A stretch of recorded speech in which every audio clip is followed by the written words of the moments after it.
Hello again, my Sugar Creek friends. I wanted to share the book that we read today at Circle Time in case you guys wanted to hear that story again.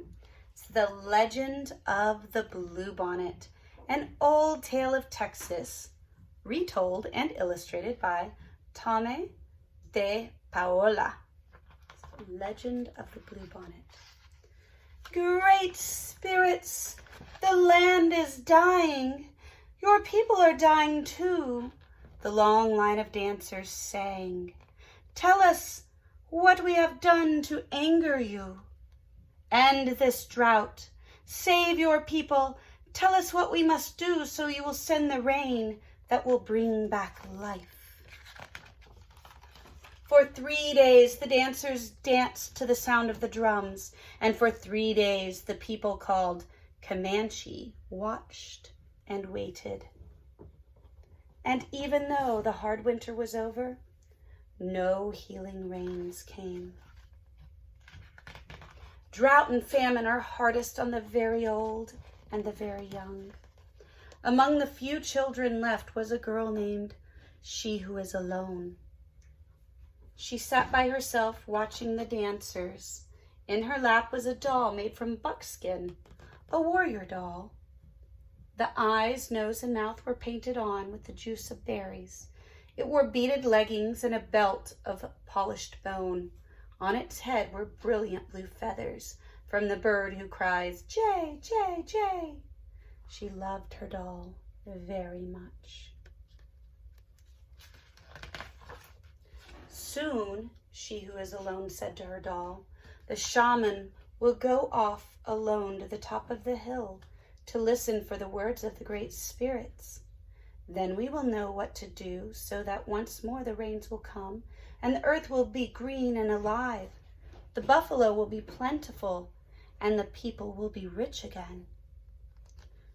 As she talked, she thought of the mother who made the doll, of the father who brought the blue feathers. She thought of the grandfather and grandmother she had never known. They were all like shadows. The people who, it seemed long ago they had died from the famine. The warrior doll, the people had named her and cared for her. The warrior doll was the only thing she had left from those distant days. The sun is setting, a runner called as he ran through the camp. The shaman is returning. The people gathered in a circle as the shaman spoke. I have heard the words of the great spirits, he said. The people have become selfish. For years they have taken from the earth without giving anything back. The great spirits say the people must sacrifice.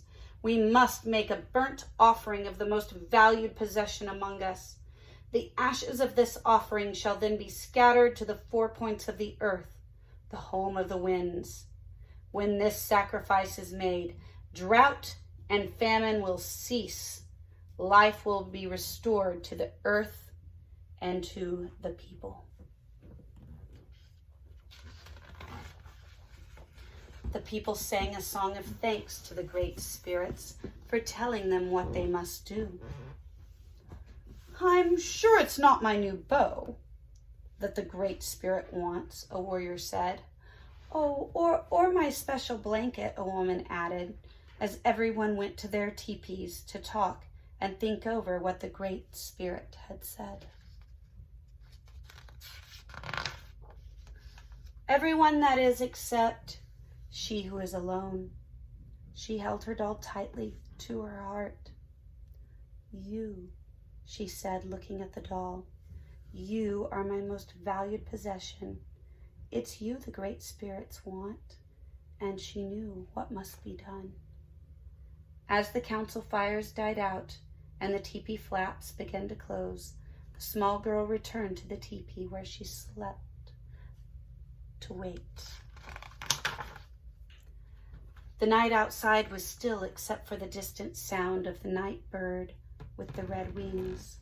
Soon everyone in the teepee was asleep except She Who Is Alone. Under the ashes of the teepee fire, one stick still glowed. She took it and quietly crept out into the night. She ran to the place on the hill where the great spirits had spoken to the shaman. Stars filled the sky, but there was no moon. "Oh, great spirits," she who is alone said, "here is my warrior doll. It is the only thing I have from my family who died in this famine. It is my most valued possession. Please accept it."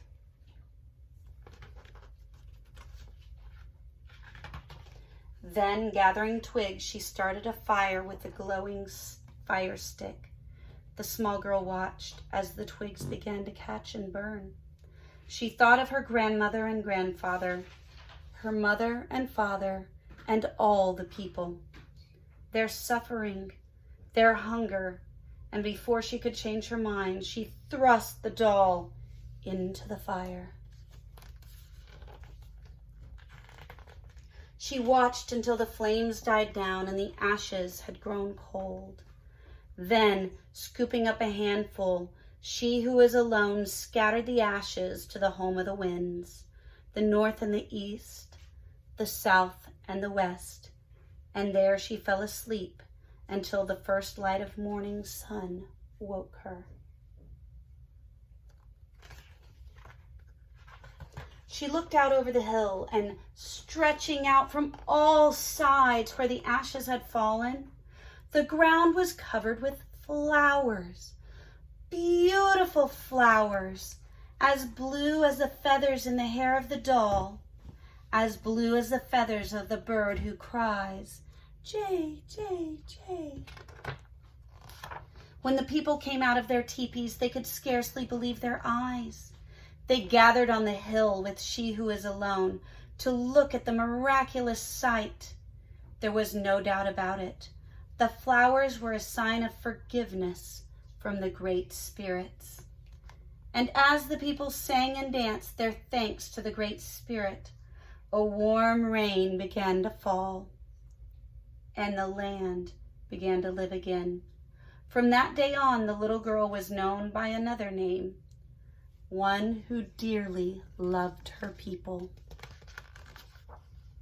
And every spring the great spirits remember the sacrifice of the little girl and fill the hills and valleys of the land, now called Texas, with the beautiful blue flowers, even to this very day.